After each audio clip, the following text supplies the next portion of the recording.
Les erreurs que les femmes commettent en amour et qui peuvent leur coûter l'amour de leur vie, c'est ce que nous allons voir dans la vidéo à venir.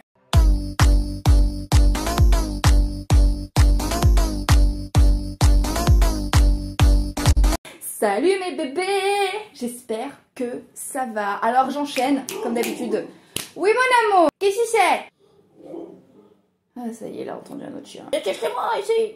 Dans la vidéo précédente, normalement, si je les ai bien postées dans l'ordre, vous avez une vidéo où j'expliquais les erreurs que les hommes commettaient dans leur vie amoureuse. Et ça, c'est terrible. Et aujourd'hui, on va plutôt prendre l'autre pendant et on va parler des erreurs que les femmes commettent en amour. Alors, très important aussi avant d'entrer dans le vif du sujet, si vous avez justement, si vous rencontrez en ce moment des problèmes en tête sur le plan amoureux, que vous voulez qu'on en parle, sentez-vous libre de m'écrire à bonjour@loulamouralescoaching.com ou à cliquer directement sur le lien qui est en barre d'infos ou en commentaire épinglé et à prendre directement rendez-vous avec moi. On se bloque 1 heure, un créneau et on fait un point sur vos besoins. Ceci dit, on peut passer dans le vif du sujet. Alors, pareil, de la même manière que dans la vidéo d'hier, je donnais quelques erreurs que les hommes commettaient et j'essayais de classer ça selon l'ordre par lesquels ces erreurs pouvaient arriver dans le processus amoureux. Je vais faire à peu près la même chose avec les femmes. Alors, erreur numéro 1 que beaucoup de femmes font, c'est avoir des critères qui ne sont pas particulièrement pertinents. J'ai une amie qui me disait par exemple, moi je veux absolument que l'homme de ma vie soit un danseur. Je veux que l'on danse ensemble. Alors, ça peut être une bonne chose, sauf que parfois, ces critères-là, qui peuvent paraître plus arbitraires que ce que l'on pense, peuvent juste t'empêcher de rencontrer quelqu'un qui te correspondrait mieux. Il y a des femmes qui refusent de sortir avec des mecs de moins d'1m85, il y a des femmes qui refusent de sortir avec des mecs qui gagnent, je sais pas moi, moins qu'eux, ou qui veulent absolument un blond, ou qui veulent absolument un... On a parfois cette espèce de... On fait parfois des espèces de fixettes sur des trucs un petit peu bizarres comme ça. Et je pense que c'est une énorme erreur de regarder ce genre de critères, surtout que ce sont des choses qui évoluent parce que demain tu peux rencontrer quelqu'un qui va arrêter la danse. Pareil, il y a comme ça des choses qui peuvent évoluer très vite, qui sont par exemple la situation financière des gens, elle peut fluctuer, surtout en ce moment. Alors c'est une erreur que j'avais commise aussi, j'avais une de mes copines qui m'avait pris la tête en me disant, en fait... tu ne dragues pas, tu recrutes. Et c'était pour le coup pas faux. Je sortais avec des mecs pour ce qu'ils avaient ou pour ce qu'ils étaient, mais pas pour qui ils étaient. Et effectivement, j'avais des critères assez arbitraires. J'ai l'impression que les applications de rencontres poussent encore un peu ce phénomène parce que lorsque l'on se présente, on se présente avec des critères aussi triviaux que ton âge, ton poids, où t'habites. Et le métier que tu fais, sauf que ben tu peux déménager, tu peux prendre du poids ou en perdre, tu peux changer de métier, tu peux être très riche parce que tu as fait un investissement là à l'instant qui pour le coup te réussit très bien, mais une erreur de gestion peut te mettre à la rue. Et en gros, donc la première erreur que les filles peuvent faire, c'est recruter au lieu de se laisser séduire. Ça c'est une vraie erreur.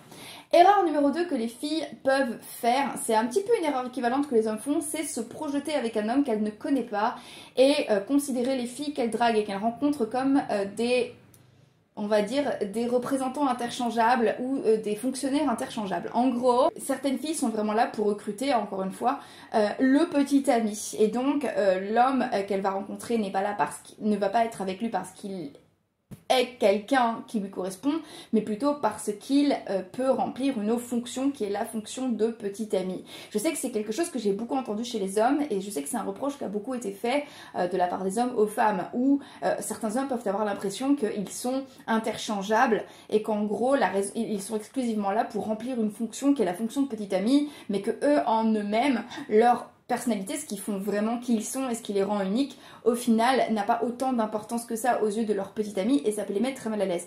Je vais me répéter encore une fois, c'est une erreur que j'ai moi-même commise et c'est une erreur qui, je pense, a dû mettre mal à l'aise certains mecs avec qui j'ai commencé à sortir.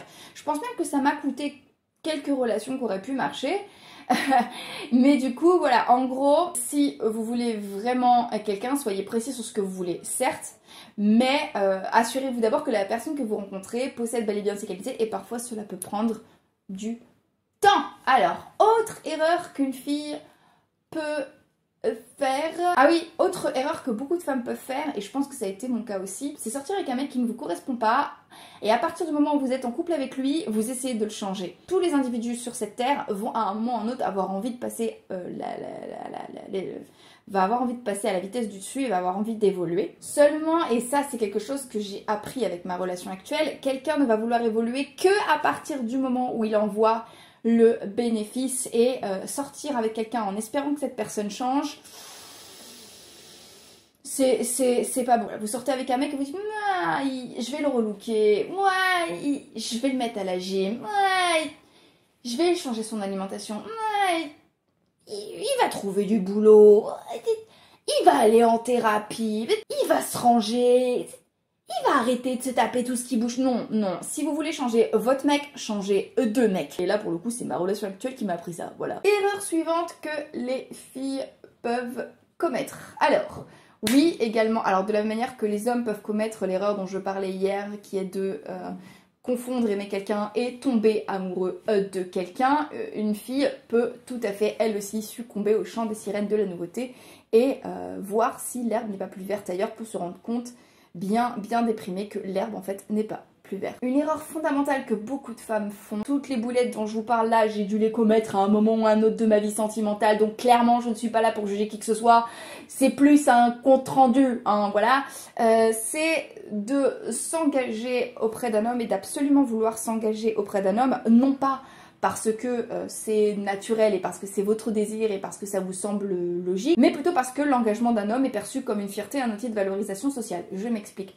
Les femmes et les hommes peuvent dans tous les cas utiliser l'amour comme un outil pour être valorisés sur le plan social. Sauf que ça ne se joue pas sur les mêmes signes d'approbation. Les hommes vont être très fiers de la quantité et de la qualité des filles avec qui ils vont réussir à coucher. Et les femmes vont être particulièrement fières de l'engagement qu'elles seront parvenues à obtenir de la part d'un homme et de la qualité de l'homme qui sera parvenu à leur donner un engagement. Et ça, c'est une énorme erreur de vouloir à tout prix qu'un homme s'engage, non pas parce qu'on l'aime et parce que l'on a envie d'avancer et parce que l'on a une vision du couple et que l'on a envie de construire en fait ce couple avec cette personne, mais plutôt pour être très fier de dire que cet homme est incroyable et que c'est moi qui l'ai pécho. Ceci dit, hein, il y a une grande part de fierté à être la petite amie de quelqu'un, à être la compagne de quelqu'un, à être l'épouse de quelqu'un. C'est très bien aussi d'être fière d'être madame, d'être fière d'être engagée, d'être fière d'avoir construit une famille ou de construire une famille avec quelqu'un. Et c'est une très bonne chose d'être fière de son conjoint ou de son compagnon. Je vous invite à l'être. En revanche, je pense que ça ne doit pas être le motif exclusif à vouloir absolument se marier, avoir des enfants, etc. Ce ne sont pas, je pense, des facteurs ou des raisons nécessaires et des raisons valables pour absolument foutre la pression à un homme en vrai. Alors, autre erreur qui est l'erreur exacte inverse que beaucoup de femmes font en amour, c'est attendre désespérément l'engagement de la part d'un homme qui a bien pris le temps à travers ses actions, à travers ses propos de ne pas vouloir s'engager. J'ai vu des filles coincées dans des relations qui durent pendant très longtemps, parfois 1 an, 2 ans. Et c'est même pas des relations, c'est ce qu'on appelle en anglais des situationships. Voilà, speak English. Et donc, rester coincé dans cette espèce de situationship parce qu'à un moment ou à un autre, le mec que vous fréquentez vous a dit qu'il n'était pas prêt pour une relation pour le moment, ou qu'il a imputé son absence de volonté d'engagement à d'autres facteurs qu'à vous qui me regardez, mesdames, du style oui mais tu comprends, en ce moment je suis pas prêt à m'engager parce que j'ai beaucoup de boulot, parce que je me suis un peu jeune, parce que sur le plan financier je suis pas prêt, parce que j'ai mes... Enfin voilà, je peux vous assurer qu'un homme amoureux, il s'engage au final, vraiment, il s'engage finalement. Un homme amoureux, un homme qui a envie de s'engager, il le fait. Et si un homme ne veut pas s'engager au bout d'un certain temps, alors que concrètement il vous connaît en tant qu'individu, qu'il a eu le temps d'avoir accès à votre personnalité, qu'il a eu le temps de connaître vos projets, mais qu'il ne s'engage pas, ou alors qu'il n'est pas, voilà, qu'il n'est pas clair et concis sur ce qu'il veut de vous, barrez-vous. Alors la dernière erreur que les femmes peuvent faire et que j'ai déjà vue et à laquelle j'ai déjà encore une fois succombé moi-même, je vais me répéter, mais c'est vraiment pour vous rappeler et pour vous répéter que je ne suis clairement pas là pour juger qui que ce soit ou pour me placer au-dessus de qui que ce soit parce que coach ou pas coach, je suis un individu avec un cœur qui bat et avec des terminaisons nerveuses tout à fait normales, donc ce sont des erreurs que j'ai pu commettre aussi. C'est de quitter un homme qui vous aime pour un homme qui vous promet mieux. Très mauvaise idée de succomber au chant des sirènes d'un homme qui a parfaitement compris ce qui n'allait pas dans votre relation actuelle et qui va vous expliquer par A plus B en quoi lui il est différent, en quoi lui il est mieux, en quoi lui va vous donner exactement ce que votre compagnon ne vous donne pas. Potentiellement, si vous n'êtes pas satisfait de votre relation, effectivement, barrez-vous, mais vous n'êtes pas obligé de vous remettre dans une relation tout de suite après. Et surtout, ne croyez pas un homme à qui vous avez pris le temps de vous confier sur votre relation, à qui vous avez pris le temps d'expliquer ce qui n'allait pas dans votre relation parce que vous lui avez donné exactement les billes pour que lui puisse ensuite vous dire ce que vous avez exactement envie d'entendre. Mauvais plan. C'est un coup à gâcher une relation de plusieurs années pour une relation de 2 semaines et c'est un coup à revenir après, voilà, la tête baissée face à votre ex et à lui demander pardon, ce qui n'est pas une très bonne chose. Voilà, il me semble que j'ai tout dit pour aujourd'hui. Je vous fais des gros bisous. Comme je vous le disais, si vous voulez prendre rendez-vous avec moi, commentaires épinglés ou barre d'infos, tous les renseignements y sont. Autrement, moi je vous embrasse, je vous dis à demain. Comme d'habitude, n'oubliez jamais que c'est une petite quiche, comme moi y arrive, tout le monde peut y arriver. Donc maintenant, c'est à vous de jouer.